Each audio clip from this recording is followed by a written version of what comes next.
بسم الله الرحمن الرحيم بسم الله الرحمن الرحيم الحمد لله رب العالمين والصلاة والسلام على أشرف الأنبياء والمرسلين سيدنا ونبينا محمد وعلى آله وصحبه أجمعين ومن تبعهم بإحسان إلى يوم الدين أما بعد فأعوذ بالله من الشيطان الرجيم بسم الله الرحمن الرحيم يا أيها الذين آمنوا استعينوا بالصبر والصلاة إن الله مع الصابرين صدق الله العظيم. Alhamdulillah, brothers and sisters, we are continuing with these lessons and these principles, Quranic principles to live by. And Allah subhanahu wa ta'ala, in the Quran, Allah subhanahu wa ta'ala has blessed us with these principles, and Allah subhanahu wa ta'ala has blessed us actually with these tools. These are tools that in any given situation, when we are in a predicament, when we are in a difficulty, when we are in a hardship, Allah subhanahu wa ta'ala has given us these, you can say, tools for life.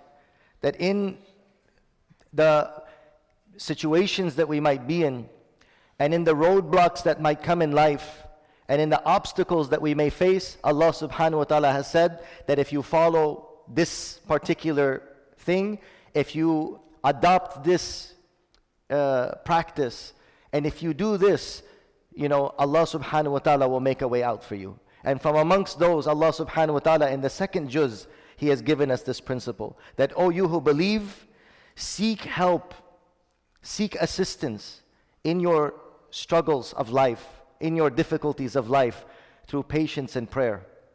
Allah subhanahu wa ta'ala has given us these two things, patience, and Allah has given us prayer. These are tools. Sometimes we, as we go through life, as we go through the different situations in our life, we wonder to ourselves, what can I do in this particular situation? A person is going through a divorce. A person is going through, a sickness. A person is going through an obstacle. A person is going through something that they don't know, okay, what do I do in a situation like this? Literally, you're asking this question, my God, what should I do? Allah subhanahu wa ta'ala has told us what to do. These are the tools, right? We all need those things in life that when we, everything is going perfect and everything is going right, and all of a sudden everything's going wrong. Everything is going our way, and then all of a sudden everything flips upside down and it's going completely opposite of how we planned. This is that moment where we should use these tools that Allah Azza wa Jal has given us, these prescriptions that Allah Ta'ala has given us. And this one of the most beautiful, just like a doctor. Your health is fine. You go through a specific ailment and sickness. You go to the doctor gives you a prescription. This is a divine prescription. This is the prescription from Allah subhanahu wa ta'ala that He's giving you. And what does He say? Ista'inu. That you are in a difficulty, you are in an adversity. Take help to get through that adversity by doing two things. Because you're going to have to go through adversity in life. It's not going to be possible that we live life and we don't have adversity. It's not going to be possible that you go through life and you don't see hardships. You're going to see it. But these are two things that inshallah if we do it, it will get us past those adversities. It will get us past our tribulations. It will get us over those obstacles. And not only that, we will be blessed by Allah. We will be rewarded by Allah. And we will come out even better than what we were before. Nowadays, brothers and sisters, I apologize. This is what I see. Very common, especially amongst the youth. That little bit difficulty comes, what do? Jump ship. You're on a ship. This ship is sailing to Allah subhanahu wa ta'ala. Little bit difficulty comes, we get frustrated. We get restless. And this is natural. But don't act upon your emotion. This is the meaning of ista'inu bis sabr. Take assistance through patience. Understand that this adversity, imagine this adversity to be an enemy. Imagine this adversity in your life to be a roadblock. Imagine this adversity in your life, right? This obstacle to be like an enemy. This adversity is an enemy.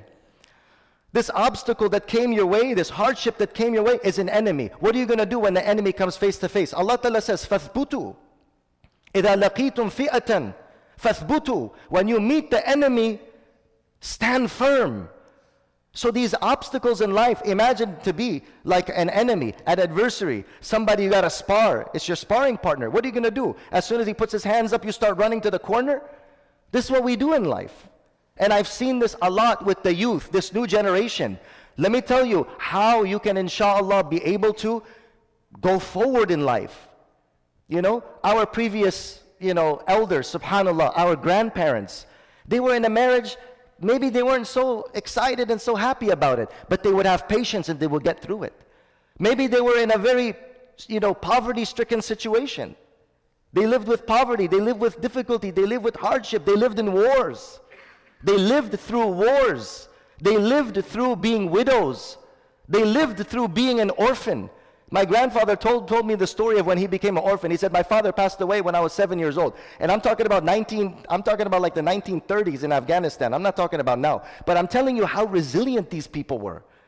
He says, my father passed away when I was 7 years old, my grandfather. He said, I came home the day that my father was buried, and that same day, my mother, said, get up, what are you doing? Sitting over here. Go get a job and provide for your family. He's 7 years old. I didn't get any khairas bachim, your father passed away, I'm here for you. Mommy's here for you. I'm right here, I'm going to put the pacifier in your mouth. Go and get a job, now you're the man of the house. I'm not, brothers and sisters, I'm not saying this. I know a lot of desi and back home parents, they do this. Oh, I used to walk 1,000 miles to school every single day. Oh yeah, that's true? Okay, yeah, thanks. Yeah, this is what they tell you that. Look, I'm not saying this to you so that, you like trying to be like condescending. I'm not being condescending, but I'm saying is, like, compare yourself. Compare yourself. Why I don't have that resilience? Isn't it a good thing to be tough? I thought that's a good thing, right? To be hardcore a little bit. To be tough a little bit in life. That when, if you were to see that you read that in a story, yeah, we love to read the stories, but be it, live it. Live it. Because then when somebody tells you to live it, oh, you're just being a desi dad. You're just being a desi mom and you're telling me, oh, I used to walk 50 miles to school and I used to do this, and your grandpa, when he was 7 years old, his dad passed away the same day, and then he said, go and earn because you're the man of the house now. But doesn't it sound cool when you hear it? So you're writing your own story. Why we gotta live a wimpy life?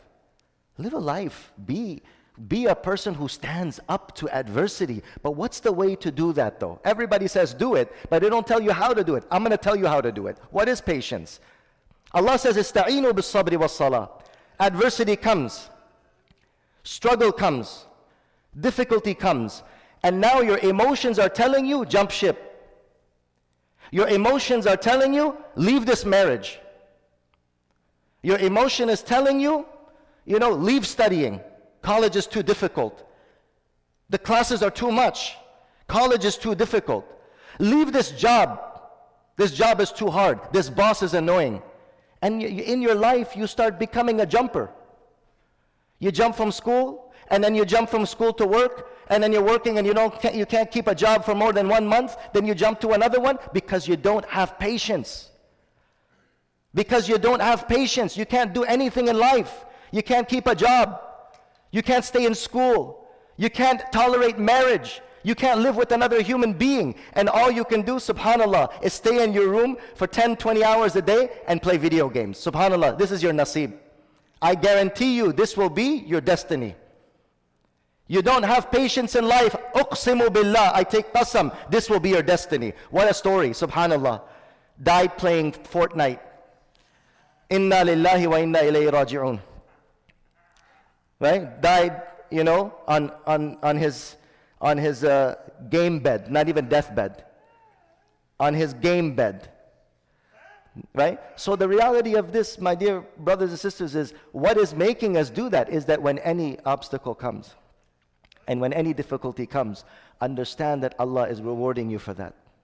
Understand that Allah subhanahu wa ta'ala, for every difficulty that you go through. This is the promise of Rasulullah sallallahu alayhi wasallam. مَا يُصِيبُ الْمُؤْمِنَ مِن نَصَبٍ وَلَا وَصَبٍ وَلَا هَمٍّ وَلَا غَمٍّ وَلَا أَذًى إِلَّا كَفْ حَتَّى الشَّوْكَةَ يُشَاكُهَا إِلَّا كَفَرَ اللَّهُ بِهِ مِنْ خَطَايَاهُ. Listen to the words of the Prophet. This is the way that you can develop your patience.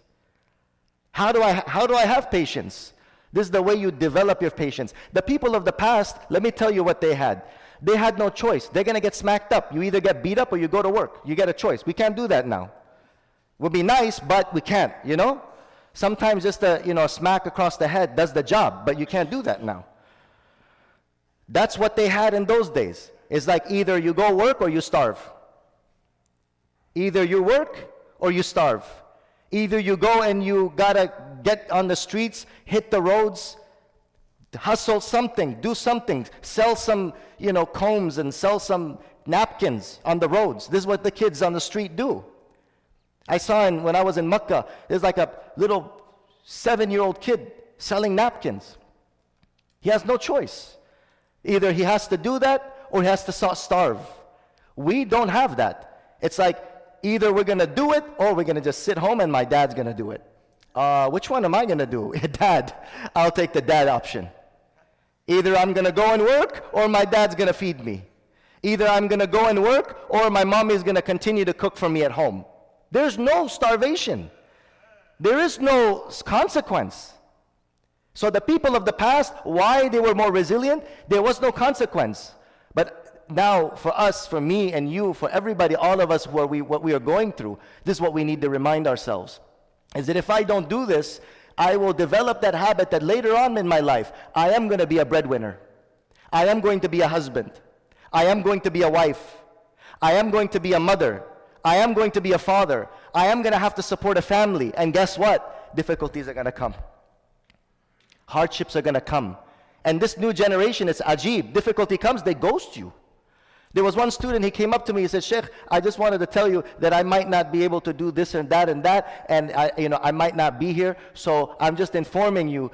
I said, subhanallah.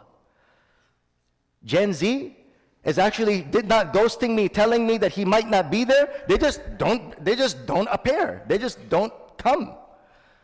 This is the new generation. They just don't come. Do you know why they don't come? No consequences. Nobody gonna smack you. Nobody gonna yell at you. You're not gonna starve. You're not gonna get shot. You're not gonna get censured. And nobody can even say, O bacha hum gufta namitani. Una saday khuda bilan kat imam asayko chira kam imamas. O bacha mega.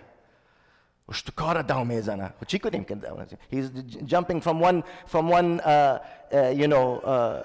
lamp to another lamp, literally like Curious George jumping like a monkey and if you tell them, they start crying. If you tell them, don't do like this, you're the worst, everybody looks at you bad. Whereas they don't see what the person is doing. And how when a person continues to grow like that, continues to continue in life, without fearing any consequences, you know what? This creates a weak generation, a weak community, a weak people, a people who, right, if any difficulty comes their way, they just turn their backs. Look at the people of Gaza. They are the example and the epitome of ista'inu bis sabri was salat. Do whatever you want to do. Drop your bombs on us. We're not turning our back. We're not leaving our land. We're not leaving our country. Oh, just go to Egypt. Why don't you just go to Lebanon? Why don't you just go there? No, we're not going to leave our land. Do whatever you want to do to us. Subhanallah. This changes. This transforms. This brings revolution. This is what does. That a person says, I'm going to continue. But how does a person build that? That's what I'm telling you. Is know the promise of Allah. لا يصيب المؤمن من نصب ولا وصب ولا هم ولا غم ولا أذى حتى الشوكة يشاكها. Any difficulty, any hardship, any gham, any sadness, any grief, any fatigue that a Muslim goes through, even if it might be a thorn that pricks him, except that Allah is rewarding him for it and Allah is atoning for his sins. Imagine this, that when you are tolerating that pain, whether it's fatigue, whether it's grief, whether it's depression, whether it's hardship, whether it's worry, whether it's even a thorn that is pricking you, Allah is rewarding you for it. Now when you realize, okay, I'm with this person and they're kind of annoying me right now. Okay, I'm not going to just jump ship. I'm going to learn how to be resilient. I'm going to know that Allah is rewarding me right now. I have a sickness, or I've been diagnosed. Okay, what am I going to do? I'm going to look for Allah's reward in this. Something bad happened in my life. I got in an accident. Now I'm not going to be like, I'm going to go kill everybody. No, subhanAllah, I'm not going to waste my reward. I'm going to hope for the reward of that with Allah. So the reality of patience is what? The reality of patience is when you face a difficulty, you guard yourself from your emotions. You don't listen to your emotions, and you hope for the reward from Allah. You withhold yourself from acting emotional, because the emotion is telling you, jump ship. The emotion is telling you, leave this marriage. The emotion is telling you, leave the prayer, leave Islam. That's what your emotions are telling you. Patience means don't act on your emotion. Guard your tongue. Don't do what your nafs is telling you. Don't do what your desire is telling you. This is ista'inu bis salat. Because when you do this, it gives you that resilience to stand up to the hardships of life. This is the thing, brothers and sisters. There's no magic pill for the hardships of life. The magic pill for the hardships of life is to stand up to them. And to hope that when I stand up, Allah subhanahu wa ta'ala is going to reward me. This is all it is. And wallahi, you will come out of that purified. You will come out of that elevated. You will come out of that beloved to Allah subhanahu wa ta'ala. Inna Allaha ma'as sabirin. What is a greater reward than that? That when I have resilience and I have patience and I stand up to this adversity, I don't jump ship. You should take pride in yourself. Sometimes we got to talk to ourselves. You got to hype yourself out. Man, you're going to wimp out like that? You're going to chicken out like that? I'm going to stand up to this. I'm going to go through college. I'm going to make this marriage last. I'm going to stay in this job. I'm not going to jump ship. I'm going to stay here. I'm going to be steadfast. You got to hype yourself. And then what do? In doing that, then you have to turn to Allah for help. Ista'inu bis sabr was salah. You stand facing that adversity. That adversity, standing up to it, will give you the strength and the resilience that I'm not going to turn my back. I'm going to hope for the reward in Allah, and I'm not going to act on my emotion. My emotion is telling me leave. My emotion is telling me walk out. My emotion is telling me throw in the towel. I'm not. I'm going to take it to the end. And I know that Allah will reward me for it. And this is why, subhanAllah, Rasulullah ﷺ said, Man sama Ramadana imanan wa ihtisaba. This is the thing that will give you patience. Having faith in Allah that He's going to help me. And number two, ihtisab, that He's going to reward me. I guarantee you, brothers and sisters, think about this in any difficulty that you go through. I believe in my Allah. I have faith that He's going to help me. I have faith that He's going to help me. And I have faith that He's going to reward me. Keep this in mind. Wallahi, any difficulty will become easy for you. I have faith that Allah is going to be with me and give me that strength. And number two, I know that Allah subhanahu wa ta'ala is going to reward me. Allah is going to purify me. Allah will elevate me. So when I get out of this, I'm going to be stronger. I'm going to be more beloved to Allah subhanahu wa ta'ala. Wallahu yuhibbu sabirin. And Allah loves those who are patient.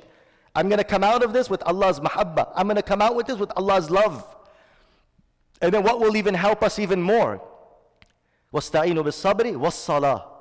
And then when we're praying salat, what are we doing? That, oh Allah, I'm standing before you. And I'm asking of you. And I'm turning to you. That you connect with Him. That I cannot have this patience on my own. You are the one that's going to help me. And that is why, إِذَا حَمَّ رَسُولُ اللَّهِ صَلَّى اللَّهُ عَلَيْهِ وَسَلَّمَ بِشَيْءٍ إِذَا حَزَبَهُ أَمْرٌ فَزِعَ إِلَى الصَّلَاةِ. Rasulullah sallallahu alaihi wasallam, when he was concerned about a matter, when he would get worried about a matter, he could quickly make wudu and pray 2 rakat salat. These are tools of life, my dear brothers and sisters. Sometimes we don't know what to do. You know what are the tools of other people? Jack Daniels and Johnny Walker. These are the tools of other people. And smoking weed. This is I can't do without it. This is what gets me through life. You've made that. You've allowed that. You've chosen that. You've taken that path. Therefore, there is no other path for you. But Allah subhanahu wa ta'ala says, Ista'inu bis sabri was salah. Try this. It's not easy. But this is because we habituate ourselves to certain things. But if we in our mind take that out of our mind, say, this is not the path that I'm going to take. Make wudu, pray 2 rakat salat. Try this. Rasulullah sallallahu alaihi wasallam, when he was overtaken by something and he was concerned about something and he would get worried about something, he would make wudu and he would pray 2 rakat salat. Sometimes I think to myself, what do people do who don't have prayer? Subhanallah, Allah has given you prayer. Imagine those people who don't have prayer, that when they go through a difficulty and they go through a hardship, what else? They have nothing to go to. We are blessed that Allah has given us those tools. We are blessed that when I'm going through a difficulty and it is frustrating me and it is scaring me and I don't know how to get out of it, what do? I make wudu and I pray 2 rakat salat.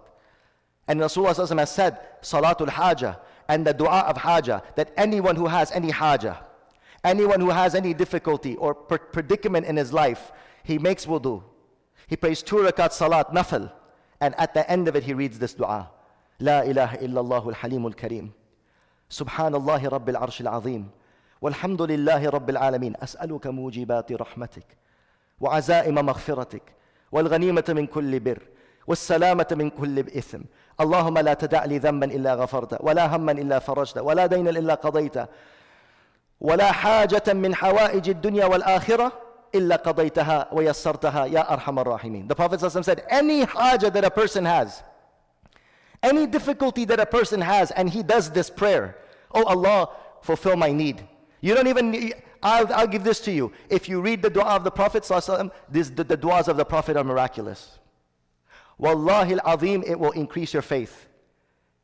It will strengthen your faith. It will build your conviction on Allah. The words, the blessed words of the Prophet. You know magicians? There's people that do magic. There's people that do Wicca. They have spells. They say spells on people, right? That they get from demons. They do this. There's still people who do stuff like this. Wallahi al-azim. We have such blessed words, angelic words. These words are not from this world.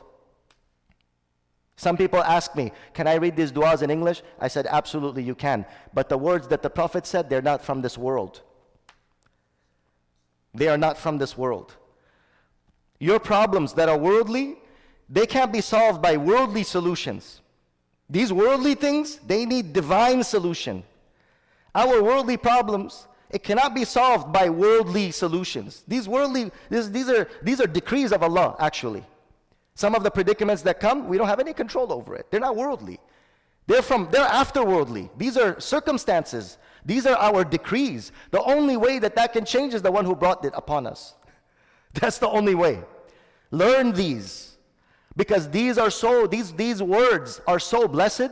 Wallahi, only the one who has experienced it, only the one who has gone through it, only the one who has implemented it will know what I'm speaking about. Have patience when that predicament comes. Ya Allah, give me the strength. I'm not gonna turn away from this enemy, this adversity, this hardship. I'm not gonna turn away from it. Oh Allah, you give me the strength, and I know that when I stand up to this, you are going to reward me for it.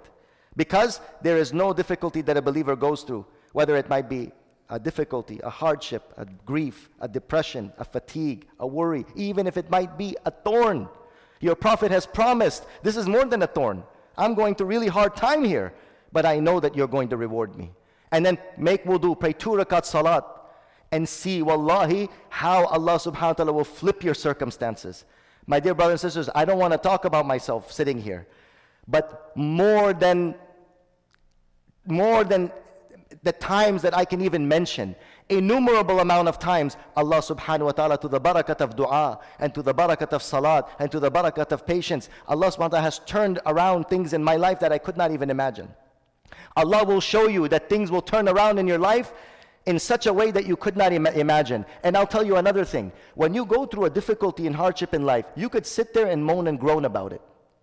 This is what we do. We sit there and we get mad. Why did God do this to me? Is there nobody else that Allah could do this to? He just does it to me. Why is He doing it? Where is God? Where is God? Where are you? He's there. He just wants to see you. He wants to bring out what's inside of you. Somebody was asking this question, if God knows everything, why does he do this to people? Because he wants you to know. He knows, but you don't know. He wants you to know. Oh, if God is there, then why is he doing this? Because he knows everything. He wants you to know. Where are you at? Where is your iman? Where is your conviction? You are failing this exam. Stand up, be resilient, and get the rewards from Allah subhanahu wa ta'ala. Try this if you haven't tried it. These are the tools of life, my dear brothers and sisters. I wish that when I was going through high school, somebody would have told me, hey, you know what? This is a tool that when you go through a difficulty in life, make wudu, pray 2 rakat salat, ask Allah. Wallahi, later on in my life, I seen the blessing of this. Later on, when this tool came, I said to myself, I wish I knew this much, much earlier. Because it was never, ever in my life that I would make wudu, pray that 2 rakat salat, and ask Allah that Allah subhanahu wa ta'ala didn't change my circumstances. And even if he didn't do it then, it was eventual, because Allah subhanahu wa ta'ala wanted to see me through my test. Because there's a duration, there is an ajal. مَنْ يُرِدِ اللَّهُ فِتْنَتَهُ فَلَنْ تَمْلِكَ لَهُ مِنَ اللَّهِ شَيْئًا. Allah subhanahu wa ta'ala says that that person that Allah wants to test him, he has a duration. You're saying, I want it removed right now. But Allah said, okay, I want you to go through this for 3 months. I want you to go through this. This is your test. And you're making dua, but that duration of your test is 3 months. You have an exam, it's a 2-hour exam. You want it to be done now. No, you got to finish all those questions.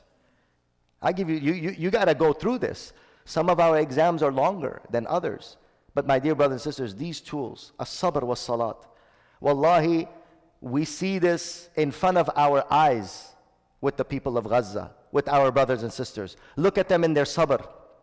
And look at them in their salat. In the month of Ramadan, how they're praying Taraweeh with a demolished masjid in front of them. On the rubbles of their masajid, they are praying salah. On the rubbles of their masajid. You can sit there and groan.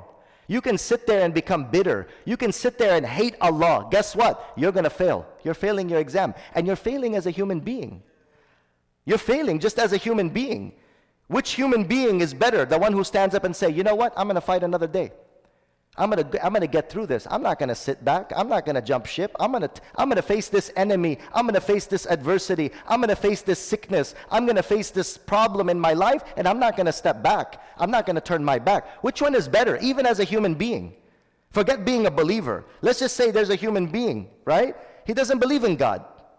He's not sitting there moaning and groaning. He says, look, I got this difficulty that's in my life. I'm gonna face this difficulty face to face. I'm not gonna turn my back. I'm not gonna give up on life. I'm not going to throw in the towel. I'm not going to become bitter. I'm not going to play the blame game and put victimize. Oh, I'm the victim. Oh, everybody treated me, my dad, always got, this is another thing. My dad this, my mom this. But what about you? You're a grown man. You know now with dad, mom, okay, everybody was bad. Now you gotta the control and the perspective that you can change. You know that your mom did bad. You know that your dad did bad. You know that your uncle did bad, or whoever did bad to you, but you do good. Rasulullah ﷺ, he was born an orphan in this world. His mother died when he was 6. His grandfather died again. His uncle died. Death after death. Khadija radiallahu anha, who was supporting him, died. One after another after another. Not a single time did he say, I don't have anybody. Because he had Allah. When you have Allah, you have everyone. And we have everybody around you. Everyone. But you don't have Allah, then what do you have?